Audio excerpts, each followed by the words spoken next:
சாந்தி. 22/2/2024 முரளியிலிருந்தான ஸ்லோகம்.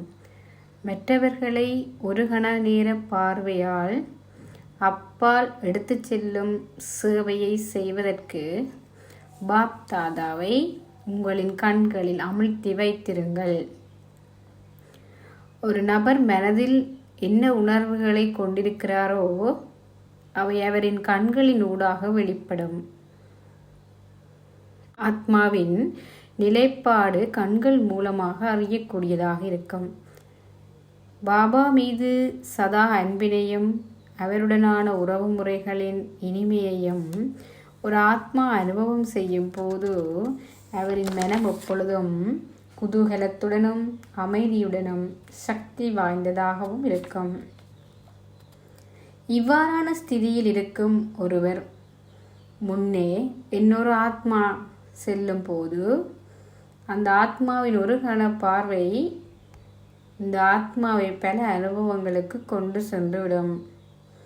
உதாரணமாக, பாப் தாதாவுடன் இணைந்து அமைதியை அனுபவம் செய்து கொண்டிருக்கும் போது அவரின் பார்வை மூலம் இன்னொரு ஆத்மாவுக்கு அமைதியின் அனுபவத்தை கொடுக்கக்கூடியதாக இருக்கும்.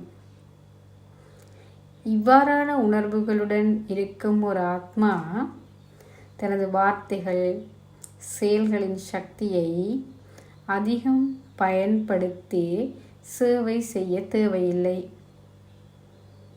அவரின் திருஷ்டி மூலம் அதிகளவான சேவை இடம்பெற முடியும். இதற்கான நேரமும் மிக குறுகிய நேரத்தில் பல ஆத்மாக்களுக்கு இந்த வழிமுறை மூலம் சேவை செய்ய முடியும். ஆனால் இதற்கு அதிகமாக நாம் முயற்சி செய்ய வேண்டும். நமது ஸ்திதி சாதாரணமாக இருக்கக்கூடாது.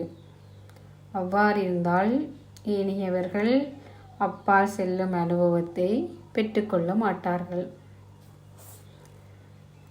சதா இத்தகைய ஒரு மனோநிலையை நாம் கொண்டிருக்கும் போது எமது ஸ்திதி நன்றாக இருக்கும்.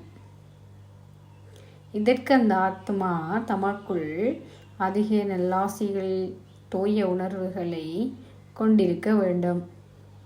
ஒரு நபரிலேனும் வெறுப்புணர்வு இருக்கக்கூடாது.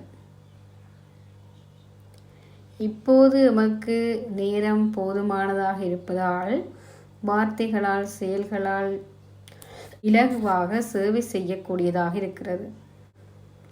ஆனால் காலம் செல்ல செல்ல அதிகமானோர் விழிப்படைந்து அமைதியை தேடுவார்கள்.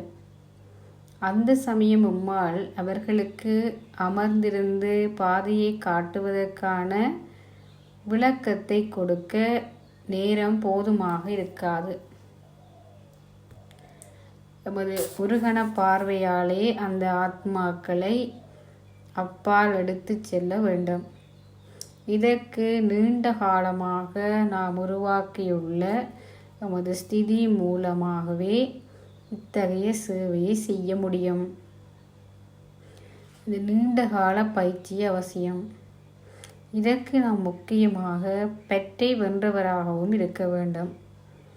இல்லாவிட்டால் பாப் தாதாவை சதா மனதில் வைத்திருக்க முடியாது. பெற்றை முற்றுமுழுதாக வெற்றி கொள்ள வேண்டும். ஓம் சாந்தி.